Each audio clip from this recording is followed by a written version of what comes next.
देश विदेश की सच्ची खबर सच के साथ। आप देख रहे हैं नेशनल इंडिया न्यूज़। प्रधान जी, आपके कार्यकाल में अब तक जितने भी कार्य हुए हैं, विकास कार्य आपके ग्राम सभा में, जरा उसके बारे में हमें जानकारी दें।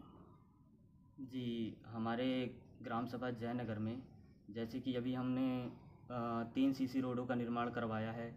और 3 टाइल रोडों का निर्माण करवाया है और हमारे द्वारा कुछ नलकूप भी लगाए गए हैं, जो प्रेशर हैंडपम्प लगभग 25 और ग्राम सभा के लिए रोशनी प्रदान करने के लिए हमने स्ट्रीट लाइट भी लगवाई हैं, लगभग 100 के करीब हैं। और बाकी हमारा विकास का कार्य चल रहा है, जो कि हमारे यहाँ राजकीय इंटर कॉलेज जयनगर से लेकर हरिश्चंद्र के घर तक 300 मीटर नाली का विकास कार्य चल रहा है, जो कि वो 70 वर्षों से अधूरा पड़ा था और आगे भी हम कार्य करते रहे हैं और इसी प्रकार आगे कार्य कर रहे हैं।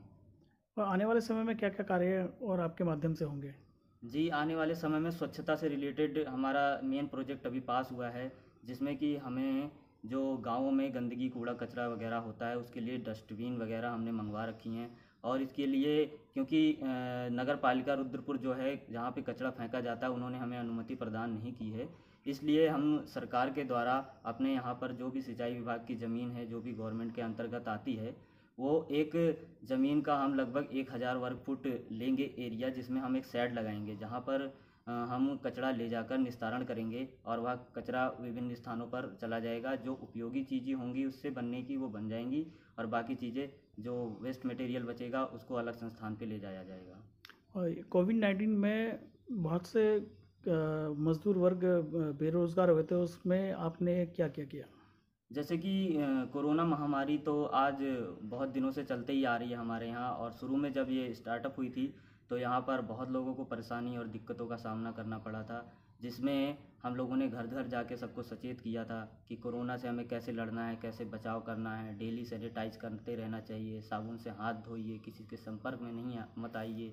और जैसे गरीब मजदूर वर्ग हैं, उन लोगों को राशन वितरण भी किया गया था और हमने ग्राम सभा में सैनिटाइज छिड़काव भी करवाया था काफ़ी हद तक। और जो बाहर से प्रवासी आ रहे थे उनके लिए हम प्रॉपर भोजन की सुविधा और रहने की सुविधा अपने प्राथमिक विद्यालय जयनगर नंबर 3 में उपलब्ध कराई थी, जिससे कि बाहर के प्रवासियों को कोई दिक्कत का सामना नहीं करना पड़ा। और बाकी बेरोजगारी का जहाँ तक सवाल है, तो मनरेगा के कार्य हैं जो कुछ वो मजदूरों के द्वारा कराए गए थे, जिनसे उनका बेरोजगारी भत्ता पर्याप्त हो सका था।